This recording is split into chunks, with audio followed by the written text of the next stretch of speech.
Hello, Mike here.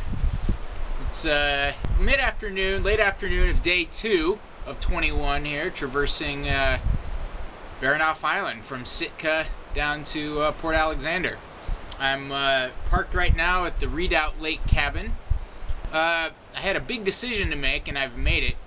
At this point in the journey, I have a fork in the road here. I could either head up Redoubt Lake, or down Redoubt Lake rather, out towards the coastline. Redoubt Lake's a long lake, about a mile wide, and heads out to darn near the shore there, and heading south along the coast. That was plan B. Plan A was to head the other direction, straight up the valley here of the Redoubt River, and head over a high pass there,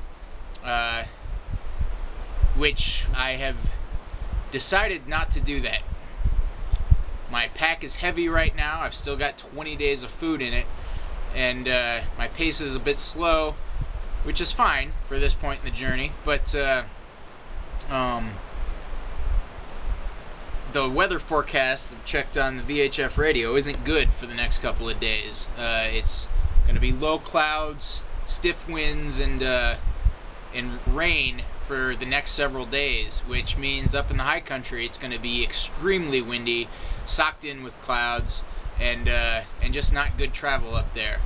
Plus, of what I've seen of the high country, there's still a lot of snow up there, an awful lot of snow. I didn't bring my crampons this trip, and so there's one section of the bushwhack over the Alpine that would have meant traversing a quarter mile of extremely sketchy slopes, which I'm pretty certain would be snow covered right now. So I'm just not feeling good about that. So I'm going to take the easy way, heading south for the next couple of days. I'll cross Redoubt Lake tomorrow.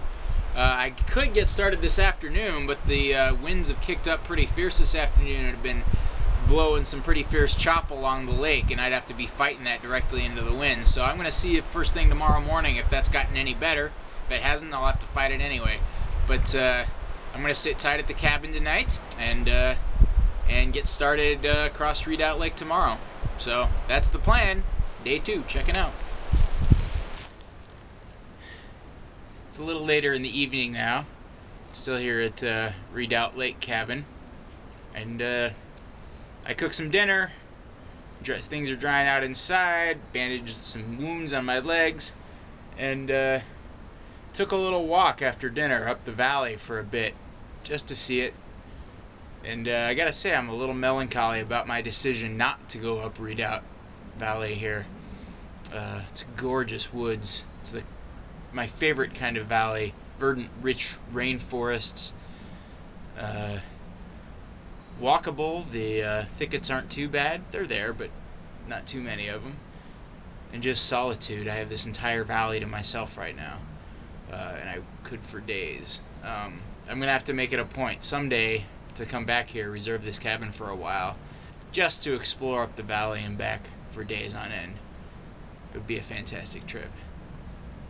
But I tend to have a lot of such someday moments on my trips, so we'll see.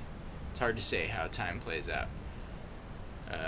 But even though I'm melancholy about it, I can't say that I regret my decision. My gut feeling was definitely telling me that the alpine traverse I had at the end of that valley was going to be dangerous, very dangerous.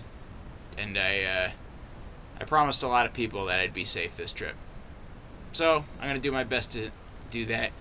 And tomorrow I'll head down the valley, down across Redoubt Lake, about 10 miles across the lake, and walk down along the coast for a while, which will be a different experience altogether. The rainforests right along the coast are a little different than here, even a dozen miles inland.